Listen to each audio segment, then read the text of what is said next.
유비, 관우, 장비가 도탄에 빠진 세상을 구원하기 위해서 일명 그 유명한 도원 결의를 합니다. 삼국지에 나오는 얘기죠.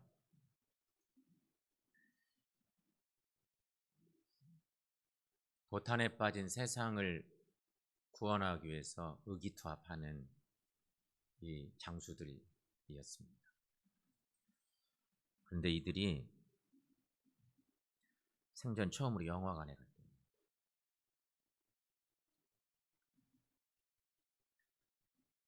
장비야, 내가 막내니까 매표소에 가서 표 좀 사와라.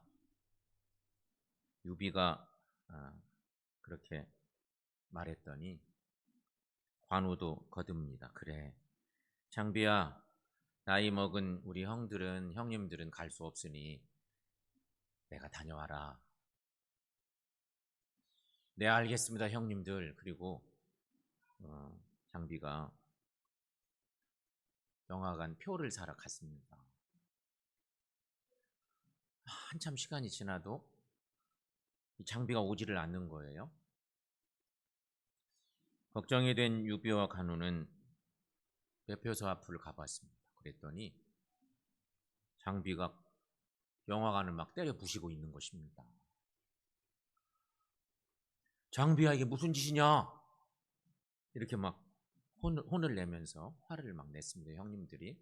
그랬더니 장비가 화를 참지 못하고 씩씩거리면서 하는 말,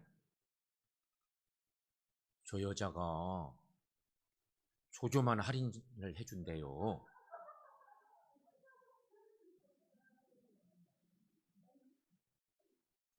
성가대원들만 막 더 크게 웃으시네.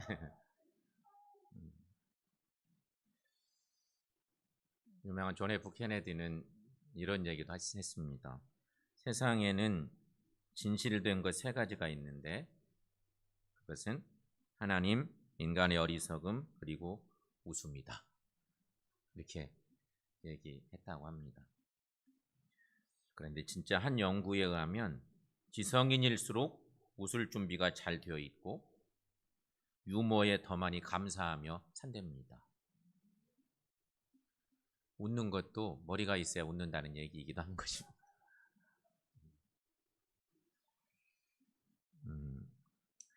인생은 동기와 자세에 의해서 세 등급으로 구분해 볼 수 있다고 합니다. 사람을 그렇게 인생을 구분해 볼 수 있대요. 3등급은 과거에 매여 현재를 사는 사람입니다. 이들은 과거에 매여서 과거 때문에 근심하고 걱정하고 그래서 한평생 염려하며 근심하며 사는 사람입니다. 매우 불행한 사람이죠. 2등급 인생은 미래에 매달려 사는 사람입니다. 미래 좋죠. 근데 미래에 매달려 사는 사람입니다. 이들은 오로지 미래만 기대합니다.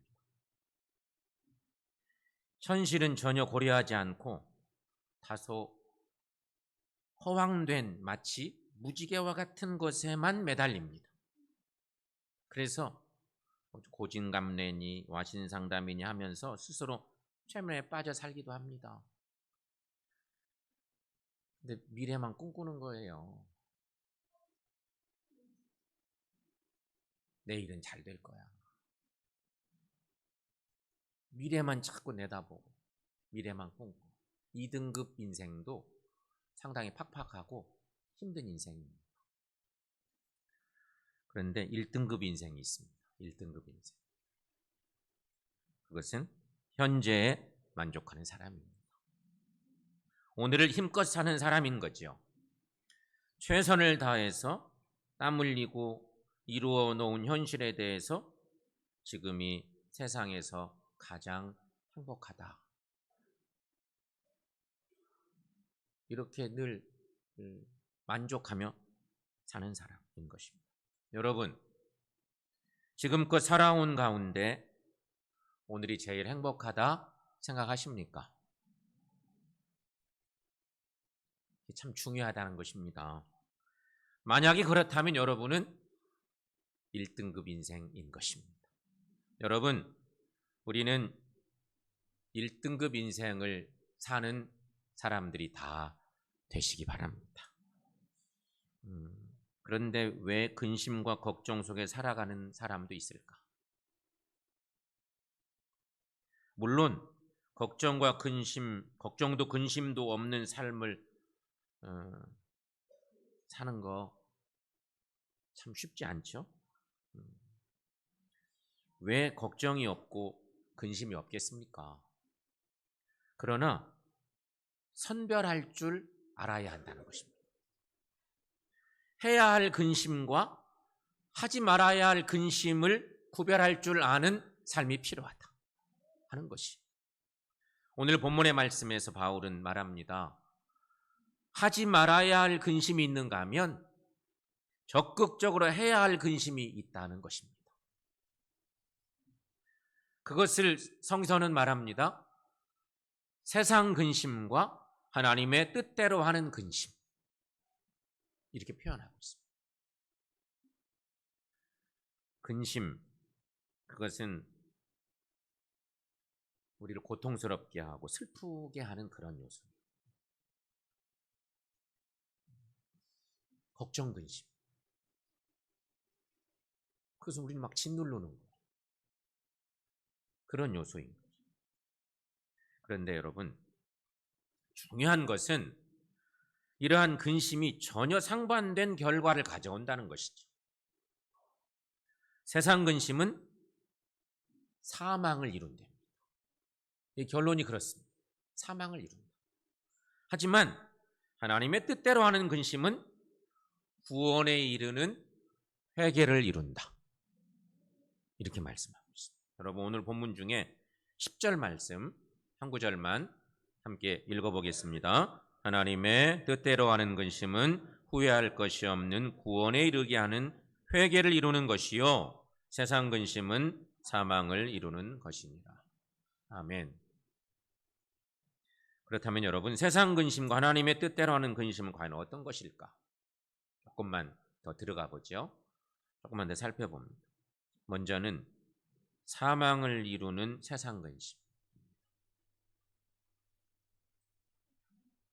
오늘도 예배드리러 오시면서 근심을 다 떨쳐버릴 수가 없어서 머리 한 자리에 계속 뭔가 짓누르는 것들이 있을 수도 있어요.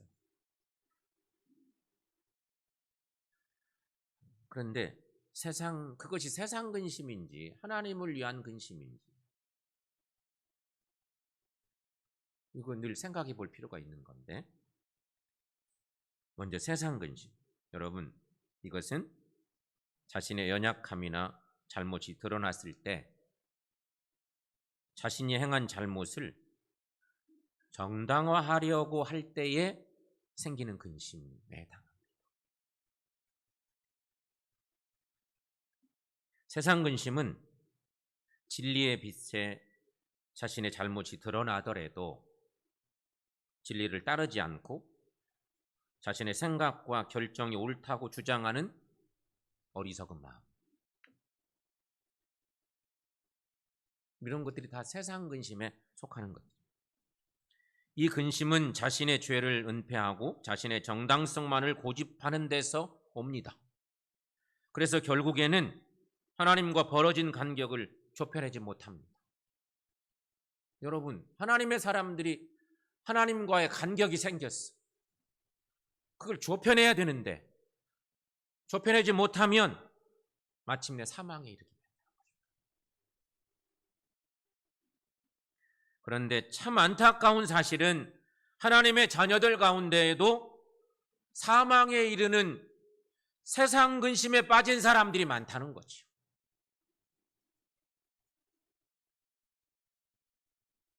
이런 사람들은 하나님의 말씀에 순종하지 못하는 자신을 보면서도 회개하지도 못하고 해결책을 간구하지도 않습니다.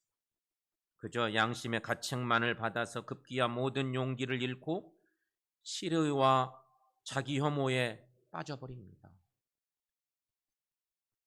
여러분, 성경의 여러 인물들 중에 이렇게 세상 근심을 한 대표적인 사람이 있습니다. 가룟 유다입니다. 가룟. 우리가 잘 아는 예수님의 제자 중에 정말 안타까운 제자 가룟 유다. 그 머리가 반짝반짝했던 걸로 살펴져요. 층 머리가 좋고 명석하고 앞니를 막 내다보고 나름대로 그 반짝거리는 머리로. 그런데 이런 불행한 사람의 대표예요. 가룟 유다는 죄를 범한 후에 회개하기보다는 자살을 선택합니다. 사실은 마음이 무너지는 시간이 있었어요. 회개했어야죠. 그때 회개할 기회를 잡지 못하고 너무너무 마음이 아프니까 자기 목숨을 끊고만. 매우 불행한 사람이었습니다. 그런데 여러분, 이렇게 우리를 얽어매는 세상 근심이나 우리를 넘어지게 하는 세상 근심은 바로 사단이 하는 일이라는 것입니다. 우리 마음이, 여러분, 나도 내 마음을 잘 모르겠을 때가 있잖아요. 신앙생활 하면서 나도 내 마음을 주체하지 못할 때가 있어요. 막 오락가락 하는 것 같고. 그런데 이 세상 근심, 우리를 얽매이거나 넘어지게 하는 세상 근심은 사탄이야. 디모데후서 2장 25, 26절 말씀에 이런 말씀이 있어요. 여러분, 자, 함께 저 말씀 받습니다. 거역하는 자를 온유함으로 훈계할지니 혹 하나님이 그들에게 회개함을 주사 진리를 알게 하실까 하며 그들로 깨어 마귀의 올무에서 벗어나 하나님께 사로잡힌 바 되어 그 뜻을 따르게 하실까 함이라. 아멘. 성도 여러분, 사탄은 우리를 정죄합니다. 또 우리로 하나님 앞에 죄를 회개하지 못하게 합니다. 사탄은 우리를 사망에 가두려 혈안이 된 존재인 것입니다. 그러므로 우리가 세상 근심에 빠져 허덕이는 것은 사단을 즐겁게 할 뿐 결코 하나님을 기쁘시게 할 수 없다는 것입니다. 사랑하는 성도 여러분, 우리는 하나님의 자녀들입니다. 그러므로 우리는 절대로 세상 근심에 빠지지 않는 하나님의 자녀들 되시기를 축원합니다. 동시에 또 하나 근심, 하나님의 뜻대로 하는 근심. 이 근심은 자기의 행위가 하나님의 뜻에서 벗어난 것임을 깨닫고 이에 대해 전심으로 애통해 하는 것입니다. 그래서 어떻게 하면 다시 하나님 앞에서 바로 설 수 있을지 고민하고 그 방법을 찾기 위해서 근심하는 마음입니다. 이 근심 속에 사는 사람들은 결코 자신의 죄를 은폐하려고 하지 않습니다. 오히려 잘못된 것이 있다면 그것을 인정하고 바로잡으려고 노력하는 마음입니다. 그러므로 하나님의 뜻대로 하는 근심을 하는 사람은 잘못이나 죄를 당당히 시인할 줄 압니다. 그리고 하나님께 용서와 긍휼을 구합니다. 그리고 그 죄로 인해 피해받는 사람들이 있다면 용서도 구할 줄 아는 사람입니다. 그러므로 여러분, 하나님의 뜻대로 하는 근심은 건설적인 근심이고 후회가 전혀 없는 진정 회개를 이루게 하는 근심입니다. 개혁적인 근심이고 발전적인 근심입니다. 그렇다면 여러분, 하나님의 자녀가 해야 할 근심은 어떤 것인가? 그 답은 우리가 알게 됩니다. 죄악에 대해 눈가림에 급급하여서 거짓으로 우리를 괜찮은 사람처럼 포장하려는 근심입니까? 아니면 우리의 잘못이 드러났을 때 그것을 인정하고 보다 더 하나님을 닮는 모습으로 변화하길 기대하는 근심입니다.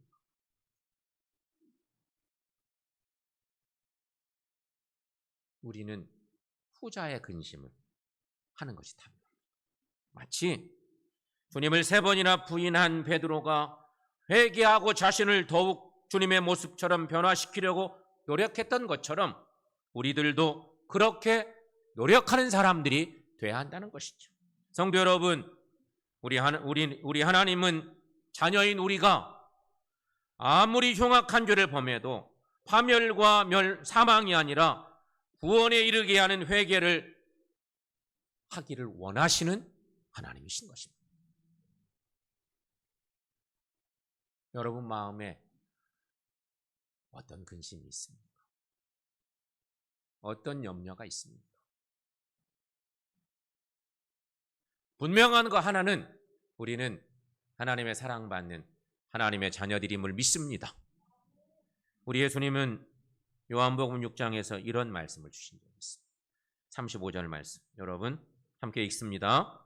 나는 생명의 떡이니 내게 오는 자는 결코 줄이지 아니할 터이요 나를 믿는 자는 영원히 목마르지 아니하리라. 아멘. 비록 죄인된 우리이지만 예수님께서는 우리를 위해서 온전한 사랑과 헌신으로 우리를 세우려 하십니다. 그러므로 우리가 예수님을 기쁘시게 하고 주님 뜻에 따르기를 원하신다면 오히려 우리 죄가 드러났을 때에 정직한 마음으로 그 죄를 인정하고 돌이켜 회개하며 온전함을 갖추려고 노력하는 것이 우리에게 필요하다는 것입니다. 여러분, 분명히 기억하십시오. 하나님께서 진실로 찾으시는 사람은 나는 정결하다고 주장하는 사람이 아닙니다. 오늘도 우리 하나님께서 진실로 찾으시는 사람, 그 사람은 오히려 자신의 죄악을 겸손히 인정하고 회개하는 사람들입니다. 우리도 이처럼 하나님 앞에 온전히 회개하며 나아가는 하나님의 자녀들 다 되시기를 축원합니다. 따라서 하나님의 자녀인 우리가 늘 해야 할 근심은 바로 하나님의 뜻대로 하는 근심입니다. 이 근심은 하나님을 기쁘시게 해드립니다. 이 근심은 하나님의 뜻을 이루어드립니다. 동시에 나에게도 유익합니다. 나를 건강하게 합니다. 나를 복되게 합니다. 바로 이런 삶 산 사람들 성경에도 많겠지만 오늘 종교개혁 주일이에요. 때로는 개혁자들의 이야기를 깊이 나누는 그런 말씀을 나눌 때도 있지만 여러분 생각해 보세요. 고린도 교회 교인들이 교회를 섬기다가 힘든 일을 만났어요. 혼란에 빠졌어요. 뭐가 정답인지 모르겠어요. 그럴 때 바울이 전해준 중요한 말씀이 오늘 본문의 말씀이었어요. 생각해 보세요. 개혁자들의 고뇌가 얼마나 힘들었을까. 하나님의 교회가 병들어가고 진리의 길이 어디인지 몰라 할 때 얼마나 많이 고뇌했을까. 이 개혁자들의 고뇌. 분명히 하나님의 뜻대로 하는 근심을 한 사람 중에 대표적인 사람들이 있다면 종교 개혁자들이었을 것입니다. 이들이 행한 하나님의 뜻대로 행한 근심이 결국 교회를 살렸습니다. 교회를 건강하게 만들었습니다. 하나님의 뜻을 바로 행하며 살 수 있도록 그렇게 그들의 삶을 바친 하나님의 뜻대로 한 근심이었던 것이었습니다. 여러분, 세상을 살면서 근심하지 않고 살 수는 없습니다. 어떤 모양으로든지 근심하며 살아가는 것이 우리들의 인생이기도 합니다. 그러나 무엇에 근심하느냐 하는 문제는 중요한 문제입니다. 성도 여러분, 어차피 해야 할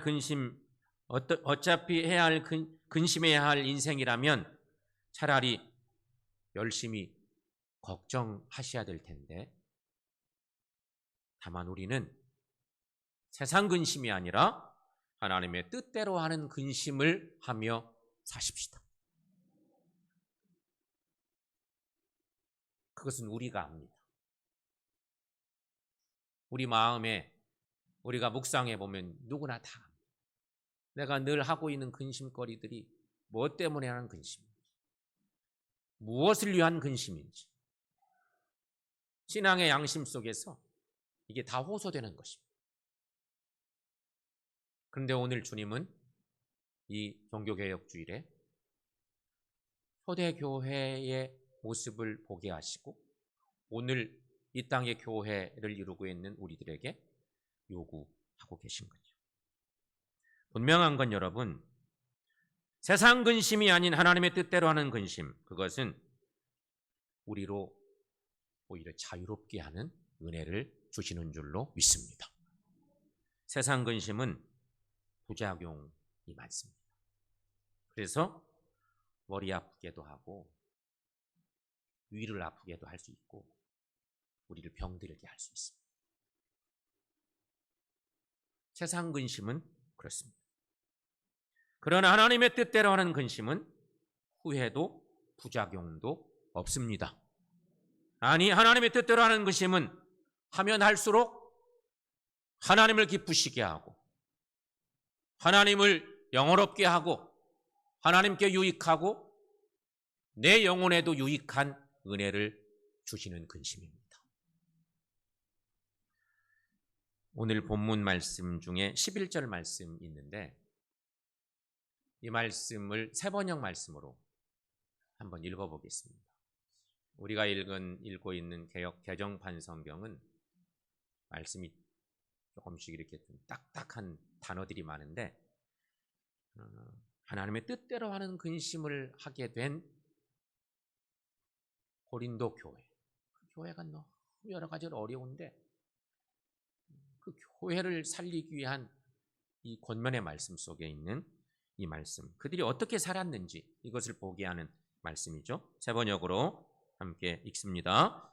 보십시오. 하나님의 뜻에 맞게 마음 아파함으로써 여러분에게 얼마나 많은 변화가 일어났습니까? 여러분이 나타낸 그 열성, 그 변호, 그 의분, 그 두려워하는 마음, 그 그리워하는 마음, 그 열정, 그 응징은 참으로 놀라운 것입니다. 여러분은 그 모든 일에 잘못이 없음을 보여주었습니다. 아멘.